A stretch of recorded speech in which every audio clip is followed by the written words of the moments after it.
Eu trago meu muito obrigado a cada um de vocês da Ucrânia. Я привіз вам велике дякую від української церкви, вам, бразилійській церкві. Дуже дякуємо вам. Vocês já viram ucraniano jogando a bola?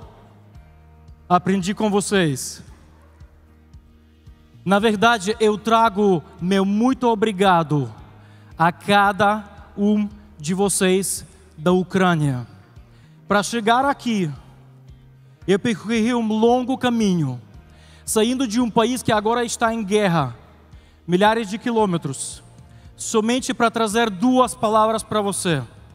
E a primeira palavra, obrigado. Em nome da minha família, Irina, meus dois filhos, Lata e Lucas, Lyubomir Matveev, seus dois filhos, Maximus e Nathan, mais de 30 nossos obreiros, mais de milhares de voluntários, querida Igreja Batista Brasileira, muito obrigado pelas suas orações. Deus está ouvindo a sua oração e eu sou um testemunha vivo disso.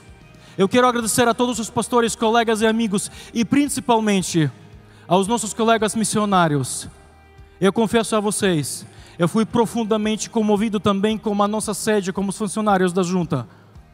Irmãos e irmãs da Junta de Missões Mundiais que estão trabalhando na sede. Muito obrigado a vocês também. Em nome do povo ucraniano que está vivendo um momento muito difícil, eu quero trazer muito obrigado.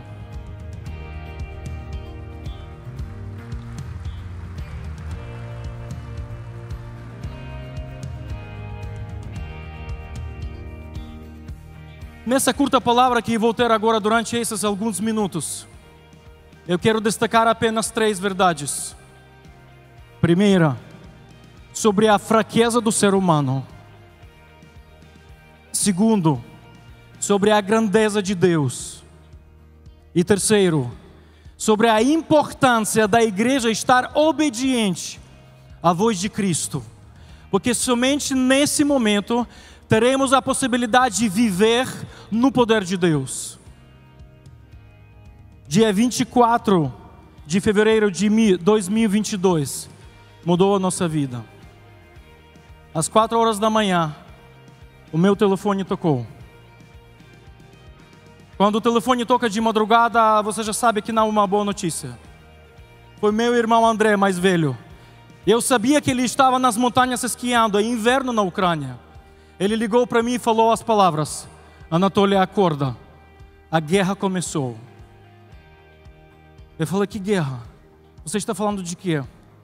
Eu confesso a vocês que nós com a esposa ficamos na cama por 2 horas parados, lendo as notícias. Nós ficamos chocados com aquilo que a Rússia começou a fazer com a Ucrânia. Todas as nossas cidades, todas as 25 capitais dos estados, naquele dia estão sendo bombardeados pelos mísseis russos. Naquele dia, a Rússia gastou somente em mísseis 2 bilhões de dólares. Foi um momento muito difícil. Eu confesso a vocês, não fui preparado para uma guerra. Eu não sei se é possível ser preparado para uma coisa dessa. Você fica todo parado, você não consegue comer, não consegue beber. E aí, nós pegamos as crianças e toda a nossa família, nós fomos para o interior do estado porque não sabia o que fazer. Fomos para uma casa dos nossos avós e mais de 25 pessoas da nossa família, nós estávamos dormindo nos 2 quartos durante alguns dias. E eu confesso a vocês que eu até tive que dormir ao lado da minha sogra. Mas 2 dias atrás, eu falei isso na ordem dos pastores. E eles me disseram que o pecado está liberado. Mas para falar sério, foi um momento muito difícil para nós. Naquele dia, nós com a família tomamos a decisão. Deus abriu a porta para nós atravessar a fronteira e poder servir do lado da Polônia, porque sabíamos que muita gente viria para ficar daquele lado. Lyubomir Matveev, meu amigo de coração, como Natasha, eles tomaram uma decisão de estar em Kiev e ajudar ao povo que estava lá. E aí passaram alguns dias, uma equipe da Junta de Missões Mundiais veio à Polônia para a gente sentar e conversar o que podemos fazer. Mas o momento mais marcante no início da guerra foi no aeroporto de Cracóvia. Eu fui buscar o pastor João Marcos. Quando ele veio naquele aeroporto, e sabe, o pastor João Marcos, com aquela postura dele, indo à minha direção, ele chegou para mim e falou o seguinte: Anatoly, eu trago um abraço do povo batista brasileiro.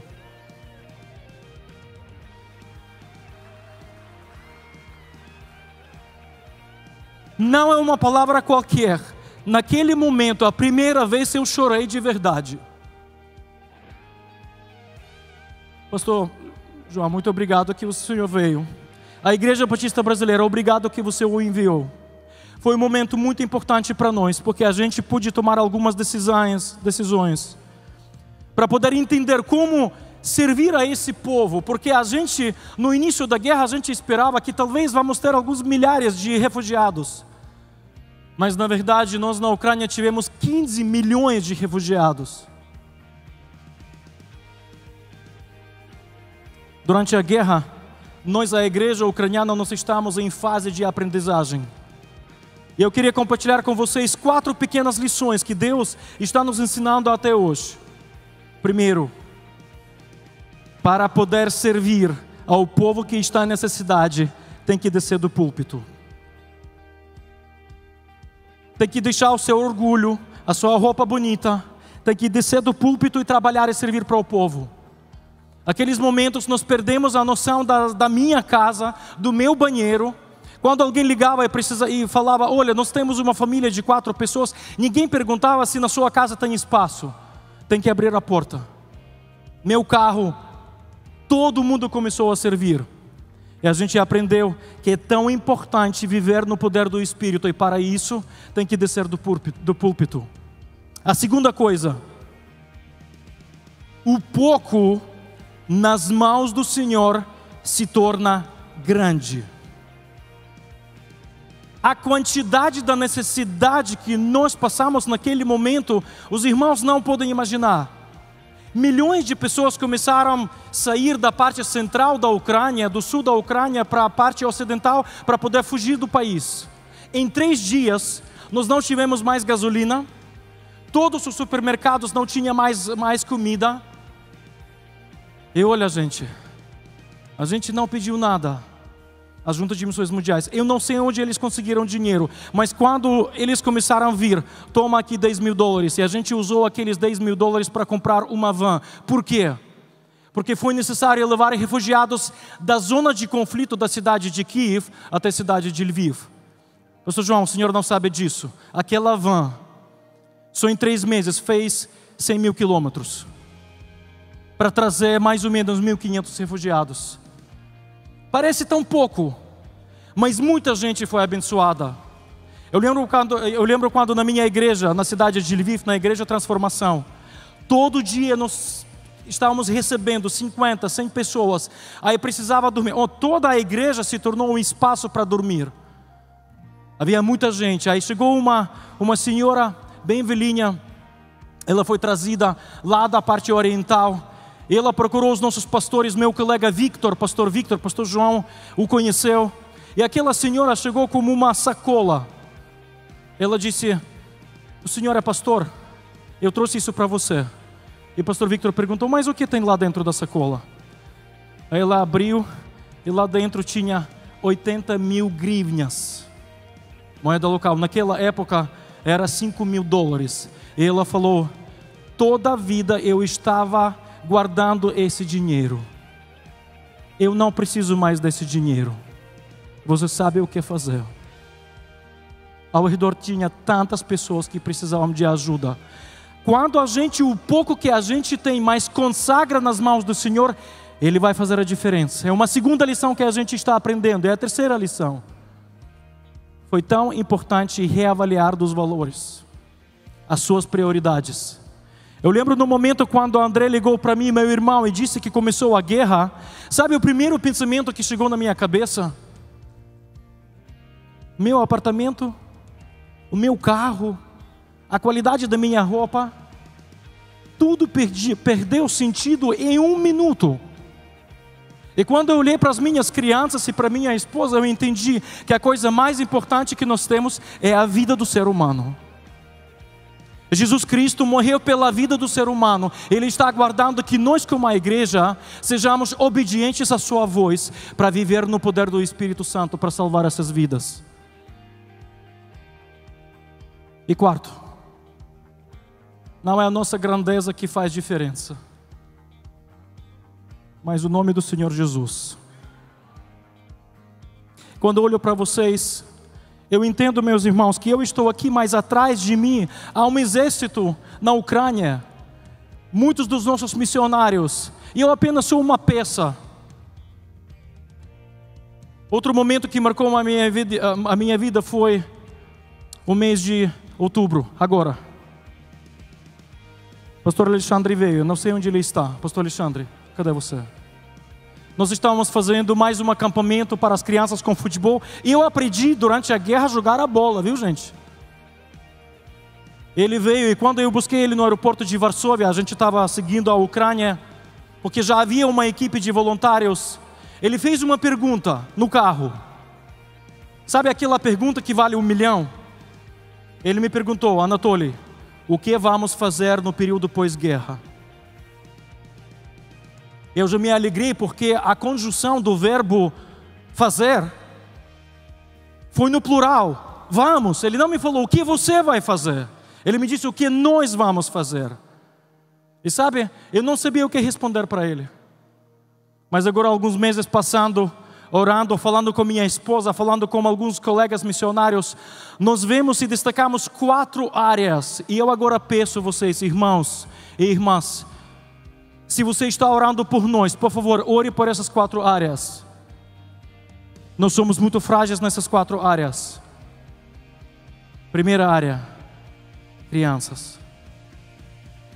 Quando eu vejo a criança brasileira que está tocando bola, a gente quer que o nosso país seja um país livre e os nossos filhos também pudessem tocar essa bola. Você sabia que agora se calcula o número menor de crianças órfãos, que os 2 pais morreram durante a guerra, se calcula no mínimo 20 mil crianças. 20 mil crianças. Você sabia que a Rússia deportou mais ou menos 350 mil crianças para a Rússia? Justamente por esse crime, a Corte Internacional de Holanda decretou uma sentença para Putin. 350 mil crianças estão agora na Rússia sendo deportados. Eles estão sendo agora adotados pelas famílias russas porque eles querem que a cabeça deles não tenha esse sentimento de liberdade. Nós queremos responder a esses desafios. Nós temos montado alguns planos, principalmente através de futebol. Levar a paz como os pés. O nosso sonho agora é criar pelo menos uma escola de futebol em cada dos 25 estados do Brasil, da Ucrânia. Crianças. Segundo desafio. Viúvas.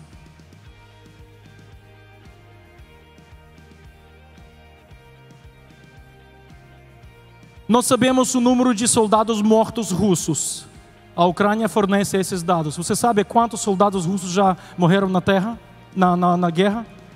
Se calcula hoje em dia mais ou menos 400 mil. Mas nós não sabemos o número exato dos soldados ucranianos mortos. Esse número é sigiloso. Durante a guerra não se fala sobre isso. Se calcula mais ou menos 1 para 3 russos. Mas não sabemos se isso é verdade. Mas eu moro em Lviv, na cidade de Lviv, ao lado de um cemitério. É um cemitério-museu. Ninguém é sepultado mais, só que agora durante a guerra todos os soldados da cidade de Lviv estão sendo sepultados naquele lugar. Toda vez, quando eu começo a reclamar, alguma coisa está errada, eu vou naquele cemitério para falar com Deus.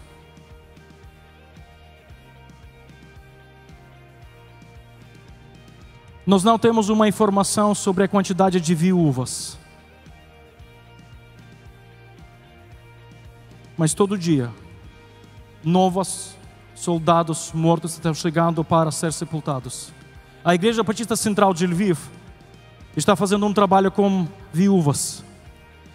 E eles estão agora atendendo, trabalhando com 90 viúvas. Sabe o que me choca mais? A grande maioria delas estão abaixo de 30 anos. Eu fui convidado para pregar no Natal.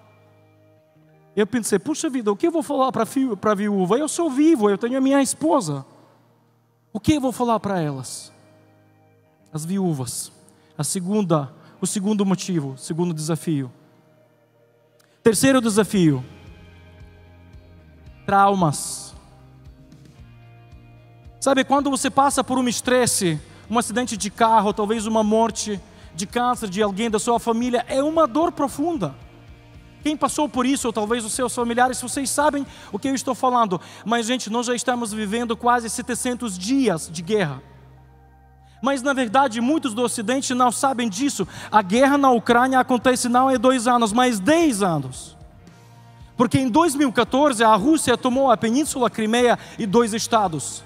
E quando a Ucrânia começou a gritar para o mundo ocidental, todo mundo ficou de fora. E depois de 8 anos, a Rússia atacou a Ucrânia de novo. Se calcula que hoje, mais ou menos 15 milhões de ucranianos estão vivendo com traumas psicológicos. 15 milhões de pessoas na Ucrânia estão vivendo com traumas psicológicos. Como a nossa população, 40 milhões, calcule a quantidade. Traumas emocionais, traumas físicos, traumas espirituais. Na semana passada, antes de vir para o Brasil, eu fui com as crianças para cinema. A vida continua na Ucrânia, graças a Deus. Deus está ouvindo as suas orações. Nós fomos para o cinema com as crianças. E quando chegamos no cinema, eu vi 10 soldados veteranos que vieram também para assistir um filme, cada um sem uma perna. Tantas traumas agora na Ucrânia.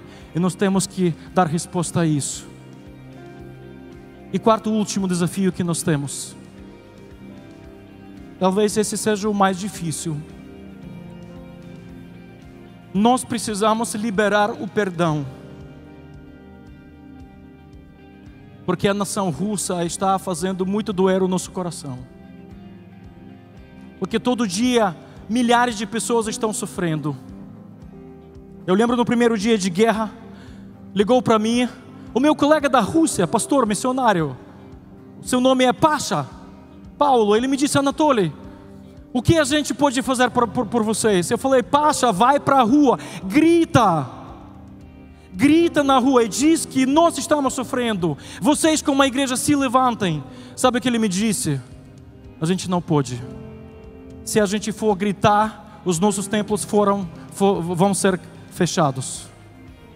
Aí eu perguntei a ele, Pasha, me explica, qual é o papel da igreja? Silêncio. Jesus não disse para nós, vocês vão ser luz e o sal. E eu confesso a vocês que esse momento para perdoar aqueles que estão nos ofendendo a cada dia tem sido muito difícil. Mas nós sabemos que para viver na graça de Cristo nós precisamos de perdão. E sabe como Deus trabalhou comigo no meu coração? Alguns meses atrás, o governo da minha cidade, da cidade de Lviv, chamou os pastores e disse o seguinte, olha, nós temos muitos prisioneiros russos, prisioneiros de guerra que estão aqui na nossa cidade, milhares de pessoas. Se vocês quiserem, no domingo, eles trabalham de segunda ao sábado, sendo protegidos pelo Pacto de Genebra. Mas se vocês quiserem, no domingo eles estão livres. Você pode ir lá e pregar. E nós dividimos 1 hora para a igreja católica, 1 hora para a igreja Assembleia de Deus e nós batistas. E sabem, antes de ir para lá eu recebo uma notícia. O meu irmão da minha igreja de 30 anos, Bogdan, eu fiz o seu casamento em 2018, no seu primeiro dia de guerra. foi morto por um atirador russo. Eu fiquei com tanta raiva. Falei, eu não vou pregar para esses russos. Mas no sábado de noite, antes de ir para a cadeia, eu sonhei com uma voz de Cristo. Ele me falou o seguinte: vá e pregue a palavra. Amor não é um sentimento, amor é uma decisão. Eu fui lá sem vontade, parece um Jonas da vida. Eu fui lá. Cheguei lá. Já entrando na prisão, você já tem aquele medo, sabe? Aqueles portões entrando, saindo. Aí fomos num quarto para 70 pessoas. Aí levaram lá 3 grupos, 70 pessoas cada. Então tinha mais ou menos 240 pessoas lá, num espaço estreito. E havia apenas um soldado guarda que estava me segurando. Eu peguei a Bíblia e eu preguei um texto do Novo Testamento sobre a parábola do bom samaritano. E falei dos 4 personagens naquela parábola. Todos eles ficavam assim. E quando fiz o apelo, muitos deles entregaram as suas vidas a Cristo Jesus.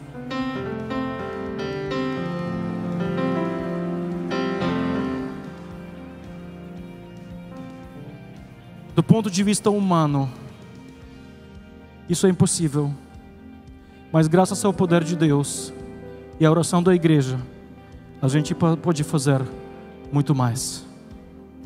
Agora eu falei para vocês que eu trouxe 2 palavras para vocês. A primeira palavra foi a palavra gratidão. E a segunda palavra é a palavra oração. Pastor João Marcos, por favor.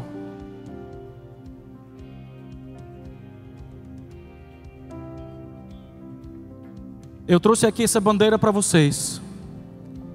Bandeira que no final de dezembro desse ano, pastor, ela chegou da linha de fronte dos nossos capelães, dos nossos voluntários e dos nossos soldados que estão defendendo a vida das nossas crianças e das nossas mulheres. E aqui nessa bandeira tem escrito os seus nomes e uma palavra em ucraniano: Дякую. Дякую. Obrigado. Mas eu quero fazer um pacto com vocês. Se vocês prometem que vão continuar a orar por nós a cada dia, até que a guerra se acabe, diga amém. Você promete isso? Pastor, é para o Senhor.